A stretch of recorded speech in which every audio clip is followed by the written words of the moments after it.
Well, with Forza, we want to appeal to a wide range of customers, and people play the game for a lot of different reasons. Real-world tracks are compelling because people want to go out and drive the tracks that they see on TV, and famous race car drivers have driven from all around the world these exotic locations. Hockenheim in particular was a great opportunity for us to get a track in Germany and have some balance across Europe. Hockenheim's a great track. It's been in DTM, it's been in lots of great sports car racing as well as other types of racing around the world. It's a really old track. It's a very high-speed track. So it had a lot of great components for us.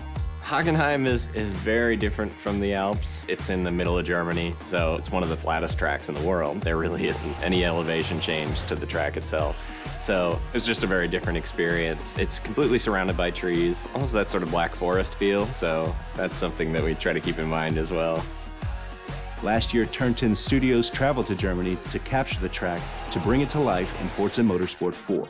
First thing we wanted to do was drive around the track and get multiple perspectives of video for reference, and that really helps us get a good feeling for the track and help the other artists that weren't fortunate enough to come on the trip be able to get a real perspective of how things correlate to one another.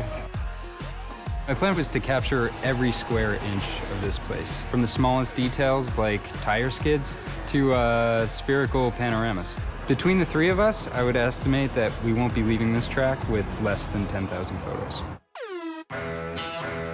We have many different techniques for capturing the track. One of them is that we lay down GPS splines. So we'll actually walk or drive around the track with different GPS devices so that we can accurately reproduce the topography and the camber of the track. There's a guy that wears this military-grade GPS harness with his little antenna. It's sub-centimeter accurate on the horizontal and it's sub-foot accurate on the vertical, and he walks the edges of the tracks. The poor guy that has this has to walk the inner and outer loops of this circuit and then get the outer barrier so that we get the exact information of where the ribbon goes, where the curbing is, where the walls are, all the structures. Everything is inch perfect where this stuff exists, all the camber angles in the corners.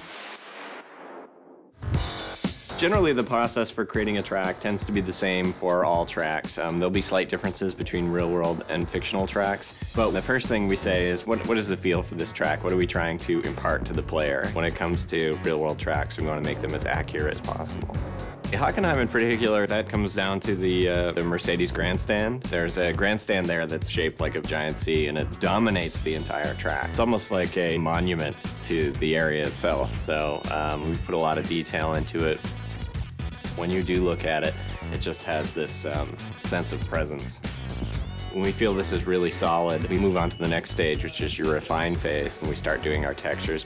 So basically, everything is there and to a level that we would consider shippable, but may not have that extra level of sparkle that we want it to.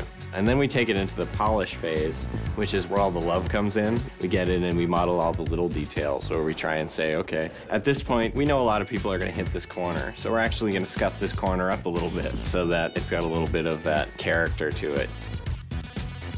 For the ultimate test, we'll bring in pro race drivers, guys like Gunnar Jeanette, who've actually raced on a lot of these tracks, to give us his feedback. Because it can be inch perfect, but he can be like, you know, I use this brake marker, this rubber strip, right before the curbing on this, and then I turn, and this seems like it's happening just a little bit late, or this bump isn't quite bad enough. This upsets my car when I go in over here. So we go in there and we make sure we get all those little subtleties right as well. So when you're racing a track like Hockenheim in the game, it's going to feel and look just like it does in the real world to real drivers. We've measured, we've filmed, and we've photographed. It's time to take all of that source material and bring it to life. Here it is in all its glory in Forza Motorsport 4, it's Hockenheim.